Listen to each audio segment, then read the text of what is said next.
वैसे मैं समझता हूं कि स्थितियां काफी बदली हैं। पहले के समय में जब शिक्षा की बात आती थी तो माँ बाप को लगता था कि बेटे को पढ़ाना चाहिए।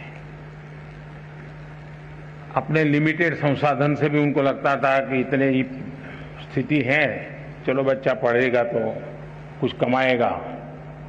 और कभी कभी कुछ माँ बाप ये भी कह देते थे, अरे बेटी को पढ़ा के क्या करना है भाई, उसको नौकरी थोड़ी करवानी है, अब वो तो अपना ससुराल जाएगी, वो अपना जिंदगी का गुजारा कर लेगी। ये मानसिकता का कोई एक कालखंड था। हो सकता है आज भी कुछ गांवों में कहीं पर इस प्रकार की मानसिकता बची हुई होगी, लेकिन बाय एंड लार्ज आज स्थितियां बदली है और समाज बेटियों के सामर्थ्य को जानने में अगर पीछे रह गया तो वो समाज कभी आगे नहीं बढ़ सकता।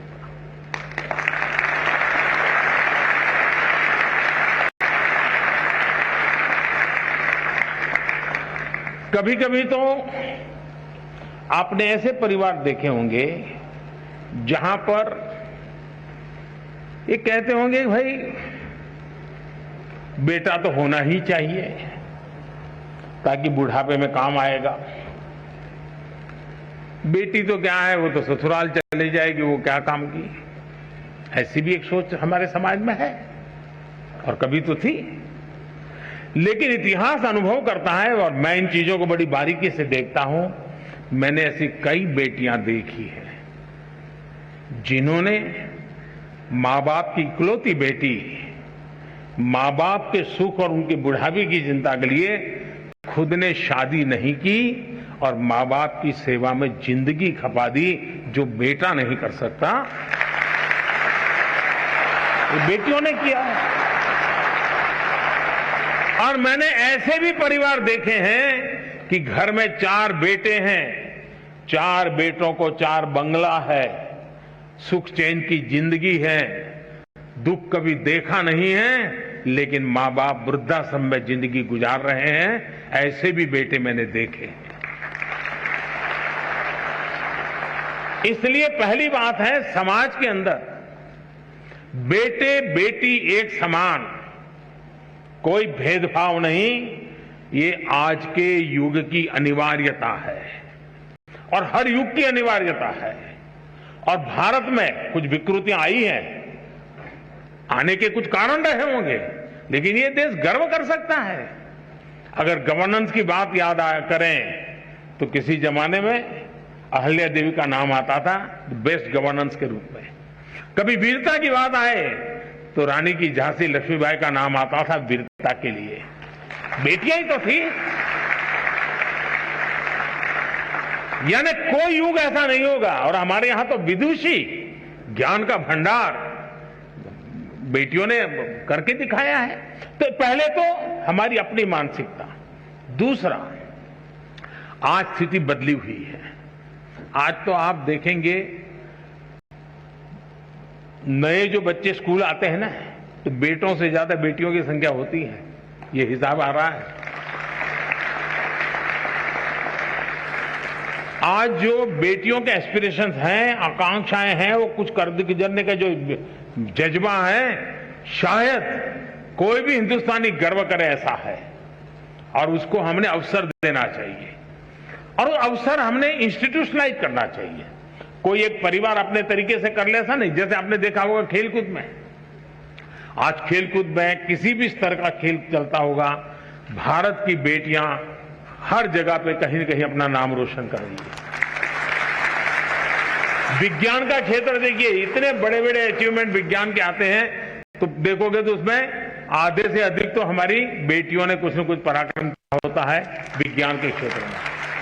आप 10वीं 12वीं के रिजल्ट देख लीजिए, बेटों से ज्यादा बेटियां ज्यादा लाती है। पढ़ने की पास होने वाली की संख्या बेटियों की ज्यादा होती है। साथ में जैसे पंचायती राज व्यवस्था, अच्छी पंचायती राज व्यवस्था है, 50% इलेक्टेड बहनें हैं। कानूनन व्यवस्था है कि 50%, लेकिन एक्चुअली चुनाव के बाद स्थिति ये बनती है कि चुनी हुई महिलाओं की संख्या 53%, 54%, 55% है।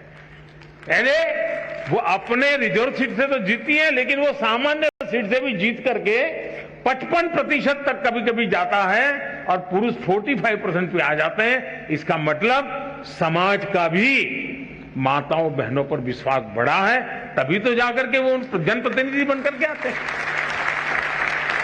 जब आज हम आजादी का अमृत महोत्सव मना रहे हैं, आज हिंदुस्तान की पार्लियामेंट में सबसे ज्यादा, आज तक के कालखंड की सबसे ज्यादा विमेन एमपी है।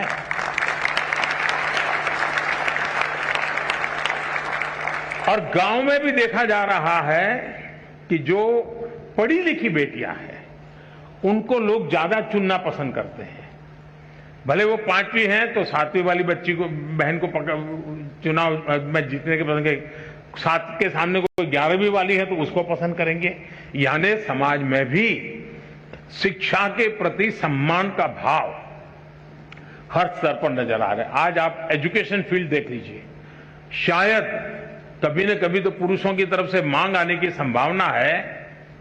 मैं किसी को रास्ता नहीं दिखा रहा हूं, पॉलिटिकल पार्टी वालों को, लेकिन कभी कभी संभावना है कि पुरुष जुलूस निकालेंगे कि टीचर में हमारा इतना % आरक्षण तय करो, क्योंकि ज्यादातर टीचर हमारी माताएं बहनें हैं।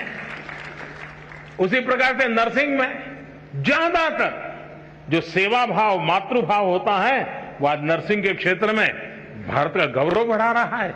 भारत की नर्सिंग दुनिया में जहां जा रही है, भारत की आन बान शान बढ़ा रही है। इवन पुलिसिंग में, पुलिसिंग के अंदर आज हमारी बेटियां बहुत बड़ी मात्रा में आ रही हैं। अब तो हमने एनसीसी में बेटियां, सैनिक स्कूल में बेटियां, आर्मी में बेटियां, जीवन के हर क्षेत्र में, और ये सारी चीजें इंस्टीट्यूशनलाइज हो रही है। और मुझे समाज से भी यही आग्रह है कि आप बेटे बेटी में कोई अंतर मत कीजिए, दोनों को समान अवसर दीजिए। और मैं कहता हूं, शायद समान इन्वेस्टमेंट से ही, समान अवसर से ही अगर बेटा 19 करेगा तो बेटी 20 करेगी।